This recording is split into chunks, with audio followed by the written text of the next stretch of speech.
Hey everybody, Real Estate Ninja here. Check out this story. Cautious optimism. I can't do both. I got a cell phone in my hands. Cautious optimism.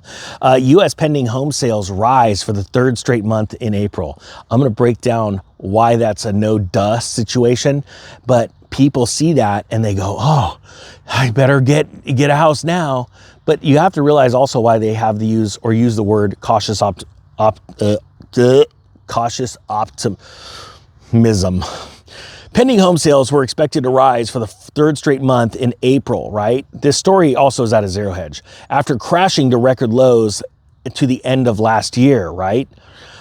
As mortgage rates stabilized amid war worries, and they did, rising 1.4% month over month, with March's gains revised higher as well. So again, government's always lying to you. This left pending home sales up 3.35% year on year, which is the best annual gain since November of 2024, lifting the index off of record lows. It says the report suggests that the housing market was finding some footing entering the busiest selling season of the year, helped by gradually improving affordability since mid-2025. This is what Chief Economist Lawrence Young said in a statement. Just so you know, Lawrence Young is the Chief Economist for, I believe, Realtor.com. He doesn't know his foot from a hole in the wall. And I'm saying that nicely, trust me. Because he was the one that said there can't be a crash in 2006, 2007. He's been completely wrong. He has no freaking clue. But remember, he's an economist for Realtor.com, or no, sorry, not Realtor.com. I apologize. The National Association of Realtors, and they essentially pay him to tell everybody that it's good to keep buying houses so that the agents get commissions. That you can't make this up. He says buyers are coming out with cautious optimism despite increasing economic uncertainty and a slight rise in mortgage rates. Now, the story goes on to say, with that being said, lower income prospective buyers remain challenged. Well, no freaking duh. See, the truth is, you're going to find out. Let's just move this camera a little bit. I'm in a weird spot. There, now I'm sideways. Year over year differences. What happens is when people rush in and they buy the lowest price real estate, they are the least educated when it comes to real estate and financial matters. Okay? Wealthy people have money for a reason. They're usually more financially intelligent than poor people, because poor people could become rich people. They just have to become disciplined, be patient, because time takes a lot. Watch this. And that is where we were last year. Last year, people were like, okay, the market is tanking, this is bad. And then what happened is government numbers were coming out pretty much showing it flatlined, and let's go buy now, because they're starting to see rates rise. And what happens is, as this is like the Rolex model all the time. You want to own a Rolex? Yeah, go into a store.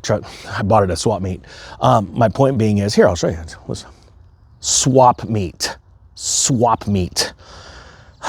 Because you walk into a Rolex dealer, and the reason why poor people, and I mean poor, they can't mostly afford it, they go buy those is because they go, well, there's none left, and you'll have to wait if you even want one. And they just FOMO all over themselves. That's what happens in the real estate market. They sit there and they're constantly wanting to buy a house. They want to start a family. They want to have the American dream, and their loan guy's going, you better do it now because rates are about to go up. Rates are going up. And that's what's happened.